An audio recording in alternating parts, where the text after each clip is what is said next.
Assalamualaikum warahmatullahi wabarakatuh. Kembali lagi dengan saya Agus Salim SPD, guru sejarah di SMA 5 bagian Sidembah. Ya, kali ini kita akan membahas mengenai pendirian partai politik pada awal kemerdekaan Indonesia.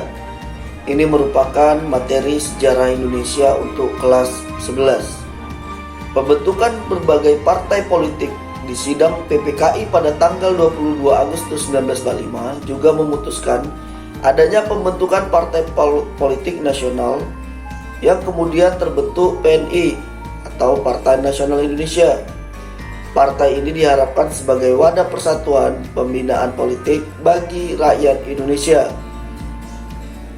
BPK NIP mengusulkan perlu dibentuknya partisipasi politik yang kemudian ditindaklanjuti oleh Wakil Presiden dengan maklumat pada tanggal 3 November 1945. Setelah dikeluarkan maklumat itu, berdirilah partai-partai politik di NKRI.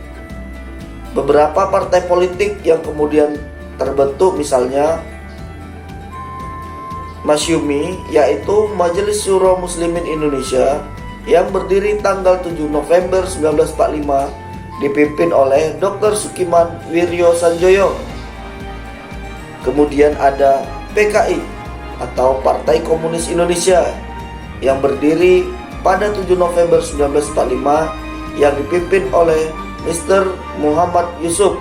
Berikutnya PBI, Partai Buruh Indonesia yang berdiri tanggal 8 November 1945 yang dipimpin oleh Nyono.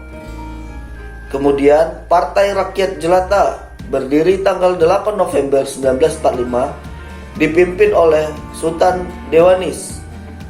Berikutnya ada Parkindo atau Partai Kristen Indonesia yang berdiri pada tanggal 10 November 1945 dipimpin oleh Dr.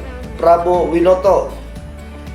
Selanjutnya ada PSI, Partai Sosialis Indonesia yang berdiri tanggal 10 November 1945 dipimpin oleh Amir Syarifuddin. Berikutnya ada PRS, Partai Rakyat Sosialis, berdiri tanggal 10 November 1945 yang dipimpin oleh Sultan Syahrir. Berikutnya ada PKRI atau Partai Katolik Republik Indonesia yang berdiri tanggal 8 Desember 1945 yang dipimpin oleh IJ Kasimo. Berikutnya ada Persatuan Rakyat Marhain Indonesia yang berdiri tanggal 17 Desember 1945 yang dipimpin oleh JB Asa. Berikutnya ada PNI, Partai Nasional Indonesia yang berdiri tanggal 29 Januari 1946. PNI merupakan penggabungan dari Partai Rakyat Indonesia atau PRI, Gerakan Republik Indonesia, dan Serikat Rakyat Indonesia yang masing-masing sudah berdiri dalam bulan November dan Desember 1945. Ya, demikianlah partai-partai politik yang terbentuk pada awal kemerdekaan Republik Indonesia. Semoga bermanfaat. Saya akhiri. Wabillahi taufiq wal hidayah. Assalamualaikum warahmatullahi wabarakatuh. Salam Jas Merah.